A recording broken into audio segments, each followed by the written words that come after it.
Have you ever watched someone falling asleep when they're trying not to? It can be very entertaining, not just for the young, but for the young at heart. Looking at what happens to us when we fall asleep is going to get us thinking today. So just for fun, I thought you might like to see a snippet of Mr. Bean falling asleep in church.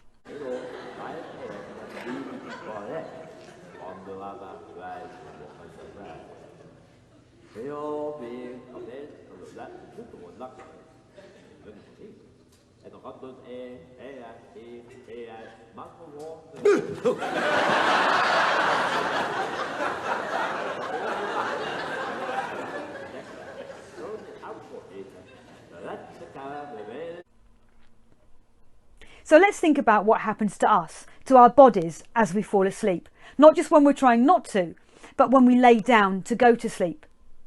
We start to relax. We breathe deeply and we let go.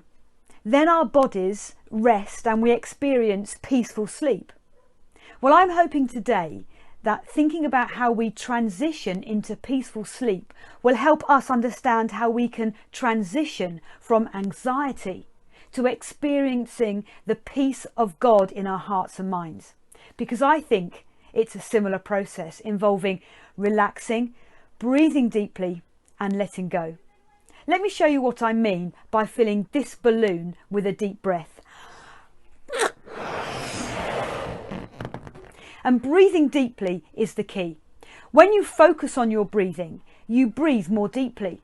And when you've taken a deep breath, you let it go. And when you let that breath go, you feel release and you begin to relax.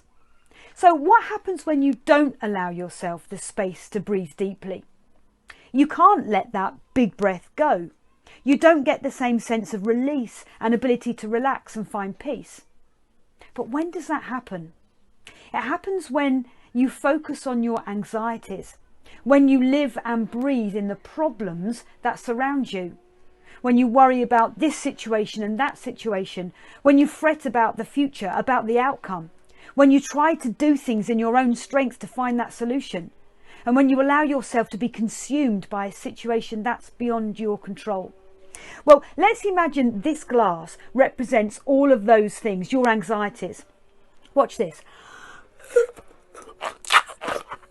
There is no space to breathe deeply in here. There is no space to let it go, to let it out. And so there's no release, no peace. And you probably end up getting more anxious and frustrated because trying to breathe makes you focus on the anxieties even more. Now, as opposed to that, let's imagine this jug represents God. Watch this.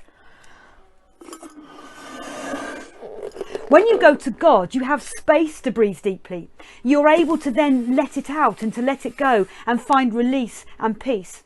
When you go to God and breathe deeply, you become aware that it's His breath in your lungs, because it's in Him that you live and move and exist.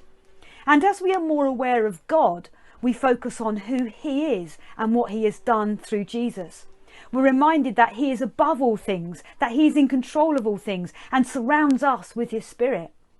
So we can tell Him exactly what's on our hearts and on our minds. We can ask Him specific things relevant to the everyday situations that we're concerned about in our hearts.